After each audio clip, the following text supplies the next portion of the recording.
Joël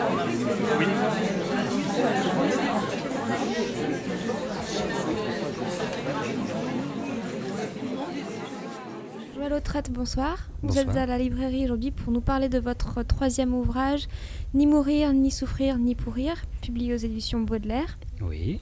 Alors c'est votre troisième ouvrage.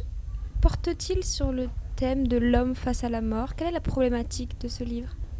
Alors la problématique, je dirais plutôt qu'au départ c'était un problème, au sens d'Edgar Morin. C'est-à-dire qu'on construit une problématique, mais à partir d'un problème. Et le problème c'est l'effacement de la mort dans la société contemporaine. Et quelles en sont les conséquences?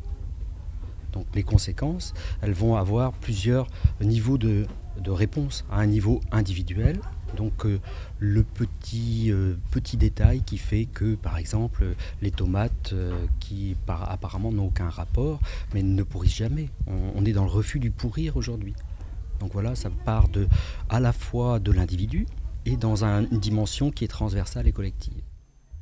Alors quelles en sont les conséquences justement? Alors la conséquence majeure, je crois, c'est le découpage de l'âge, aussi bien en intensité qu'en fréquence. Vous vous rendez pas compte, les enfants, on compte en jours, parce qu'on voudrait que l'enfance reste. Donc on a un jeunisme qui est hyper développé par rapport au vieillir, et le vieillir qui est proche de la mort. Et là, les rythmes sont différents. On a le troisième, le quatrième âge. Là aussi, on freine. Quand j'ai demandé à une personne en consultation son âge, je lui dis, mais vous êtes né telle année, elle me dit, et je lui ai dit, vous avez 57 ans. Ah non, 56 ans et demi. Donc là aussi, on freine, parce qu'on vieillit, donc on s'approche de façon indicible, mais sûrement de la mort. Est-ce la peur de la mort qui nous fait agir ainsi? La peur de la mort, je pense que chacun a complètement occulté le fait de prendre conscience de notre propre finitude dans nos actes quotidiens. Et tout ceci, évidemment, influe énormément sur les comportements d'aujourd'hui. Alors c'est un ouvrage de recherche. Quelle méthodologie avez-vous adoptée? Comment avez-vous mené votre recherche pour écrire cet ouvrage? Alors c'est 3 ans et demi de travail déjà. Donc on va dire à peu près 3 ans de recueil de données.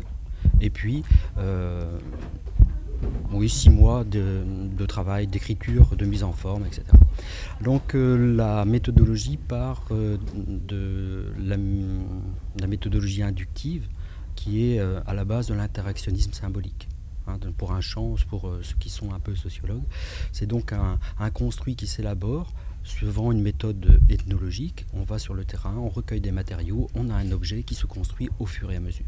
Aussi bien dans le champ des soignants que dans le domaine des gens qu'on appelle aussi profanes, c'est-à-dire non spécialistes du soin. D'accord, alors justement ce terme monde profane, c'est simplement pour vous signifiant personnel non professionnel du soin médical? Ce sont des professionnels, des non-professionnels labellisés, qui utilisent le soin ou une part du soin domestique, qui est par exemple la mère au foyer qui soigne son enfant ou n'importe qui. Mais ce n'est pas un soin qui est professionnalisé.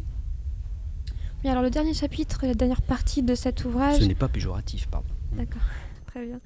La dernière partie de cet ouvrage porte sur la vie.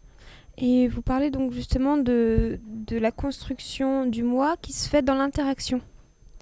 Est-ce que vous pouvez nous en dire plus ?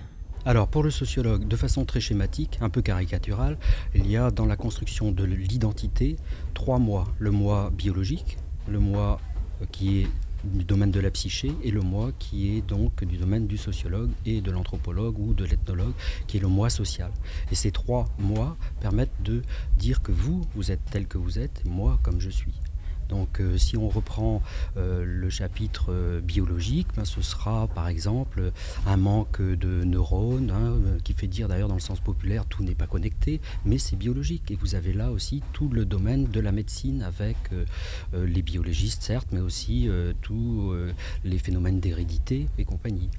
Et dans le chapitre de la psyché, ce seront les psychiatres, les psychanalystes, les psychologues qui vont s'occuper de voir les liens avec le moi, l'inconscient, le surmoi. Et quant au moi social, que d'ailleurs a développé Freud, on se retrouve à apporter, nous, notre pierre à la construction d'une approche identitaire plus complète. Et à chacun, évidemment, son domaine et sa part d'humilité, bien sûr, puisque chacun ne possède qu'une partie de la vérité.